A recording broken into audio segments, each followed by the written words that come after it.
সম্মানিত ভলান্টিয়ার শামীম, ইমন, আসাদ, রাকিব, পারভেজ, এহুদুল, সত্তর, রাতল দৃষ্টি আকর্ষণ করবেন মঞ্চের কাছাকাছি অবস্থান করার জন্য।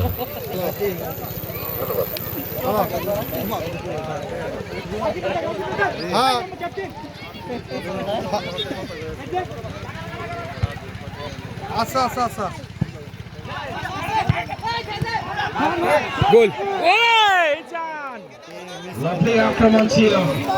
এটা ইনসান নিজেকে মেলে ধরে খেলছেন, সেজন্য সেটা থেকে পেছন থেকে বাধা ফাউলটা হয়েছে এবং ফ্রি কিকটা পেয়েছে ডেঞ্জার জোনে। বিপজ্জনক জায়গায় বারোখালী ন্যাশনাল ক্লাব ফ্রি কিকটা অর্জন করেছে। আবার মনে হচ্ছে এই বিপজ্জনক জায়গা থেকে খালি ছিল। এটা মনে হচ্ছে জিমটা করে ফিটনেসটা প্রস্তুত করেছে ফুটবলের জন্য।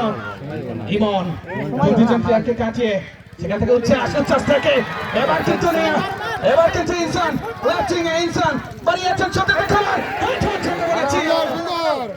Asif, black number Asif head দিয়ে নিজের দলকে রক্ষাটা করলেন। চমৎকার খেলা। আজকে মাঠ থেকে একটা দলকের জন্য শোক সরানো যাচ্ছে না। এই হাজার হাজার দর্শক আজকে প্রথমার্ধের খেলায় যে আক্রমণটা দেখছে এক কথা অনবদ্য। মানডে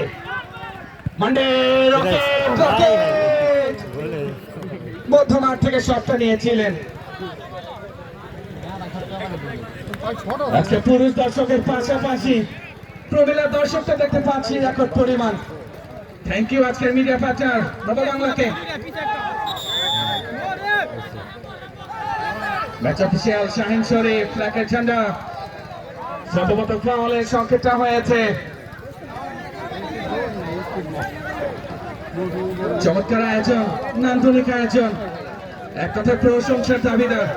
এবং সিজনের শুরুতেই এই প্রথমবারের মতো ফাইনালটা আয়োজন করে যে ইতিহাস রচনা করল মুন্সিনগর অনির্বাণ সংঘ, এক কথায় অনবদ্য। আজকের দর্শক কিন্তু সাক্ষী হয়ে থাকবে এবং আজকের খেলাটি ব্লগ আকারে আপনারা পেয়ে যাবেন দারুণ ফেসবুক পেজ থেকে। চলে গোলের সম্ভাবনাটা রয়েছে। মাঠে বনে ক্রস করেছেন, সূর্য ক্লিয়ার। রাকিব কি করবেন? দূরপাল্লার দুর্বল শট। এটা হচ্ছে ইমন থেকে কালো রাকিব।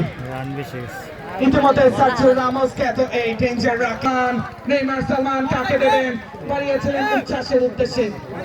আজকে বড় বড় ক্লাবের তারকারা খেলছেন। বসুন্ধরা কিংস, জাহাবানি, মোহাম্মদান, নবাবগঞ্জ ফুটবল একাডেমি, চামসা ফুটবল একাডেমি, বাপ্পারাজ ফুটবল একাডেমির খেলোয়াড়রা আজকে খেলছেন। এবং যাদের খেলা আমরা সাধারণত ফার্স্ট ডিভিশন, সেকেন্ড ডিভিশনে এবং বাংলাদেশ ফুটবল ফেডারেশন লিগে দেখে থাকি, আজকে খেলছেন মুন্সিনগর